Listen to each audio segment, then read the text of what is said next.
Les forêts littorales de la Guadeloupe abritent une biodiversité exceptionnelle et font partie intégrante du patrimoine culturel antillais. Aujourd'hui, la préservation des zones littorales est devenue un enjeu majeur.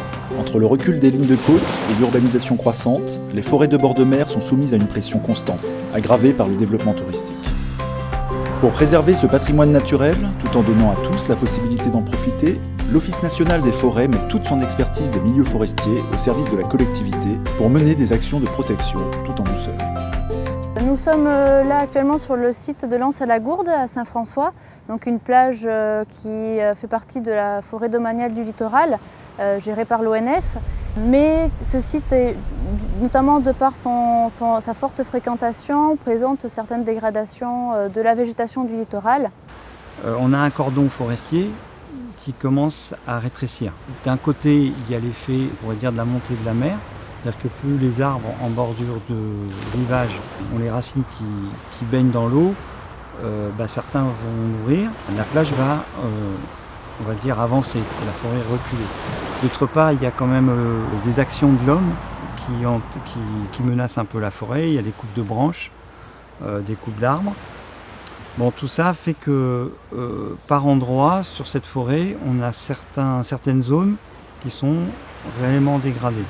Avec le soutien des fonds européens FEADER, du Conseil départemental de la Guadeloupe, du Grand Port maritime de Guadeloupe et de l'Office national de la chasse et de la faune sauvage, l'ONF a mis en œuvre entre 2014 et 2015 un vaste programme de protection et de régénération qui concerne plusieurs sites littoraux fragilisés.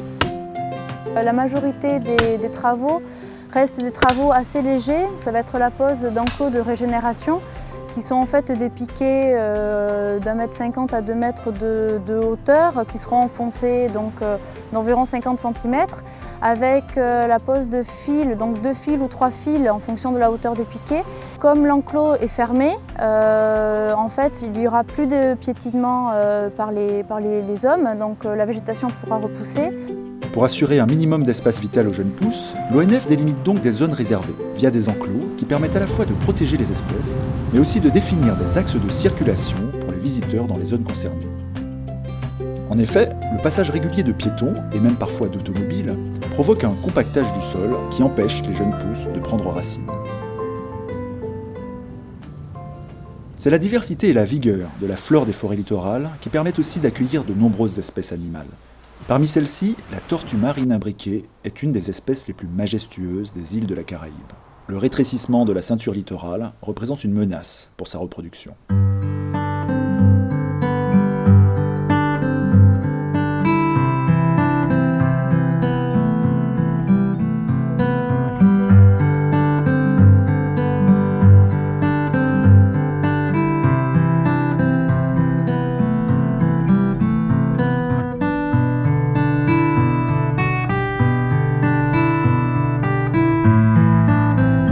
Alors aujourd'hui, l'une des principales menaces qui pèsent sur les tortues marines est l'altération des sites de ponte qui sont dues en fait à l'aménagement du littoral et aux différentes pressions croissantes qui s'exercent sur ce milieu qui en fait une interface entre la terre et la mer. Si on supprime la disponibilité des habitats pour les tortues marines, c'est tout le cycle de vie des tortues qui est compromis. La végétation du littoral joue en fait un rôle prépondérant dans l'accueil des tortues pendant la saison des pontes. Il se trouve en effet que le sexe des tortues marines est fortement influencé par la température du sable. Le couvert végétal influence la température du substrat sableux. Si on supprime ce couvert végétal, on a une augmentation de la température du sable et donc on a une interférence sur le sexe ratio au sein d'une ponte de tortues marines et donc on a un déséquilibre au niveau du devenir des populations.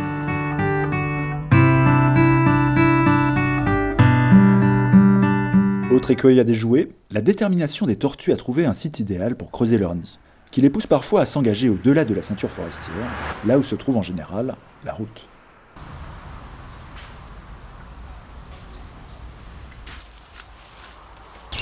Là, on est en train de faire une barrière pour empêcher que les tortues traversent pour aller sur la route. Parce que lorsqu'ils vont sur la route, ils se font écraser par les voitures et surtout, ils se font attaquer par des chiens, par des prédateurs. Donc, avec cette barrière, donc ils vont rebousser chemin pour aller sur le lieu de prédilection, la mer.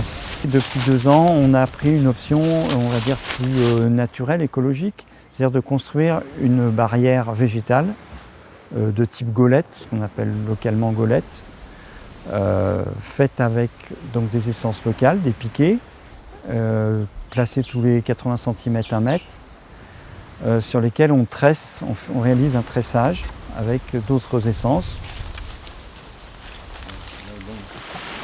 Un des ennemis inattendus de la biodiversité des bords de mer, le cocotier.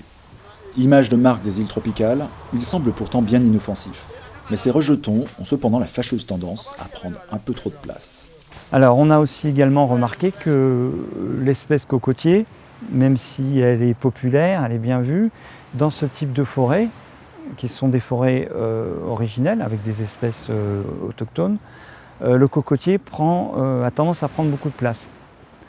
Pas tellement les sujets adultes, mais surtout par les noix de coco, les jeunes. Donc on redoute un petit peu que la biodiversité diminue et qu'on n'ait plus que quelques essences, cocotiers, amandiers, pays.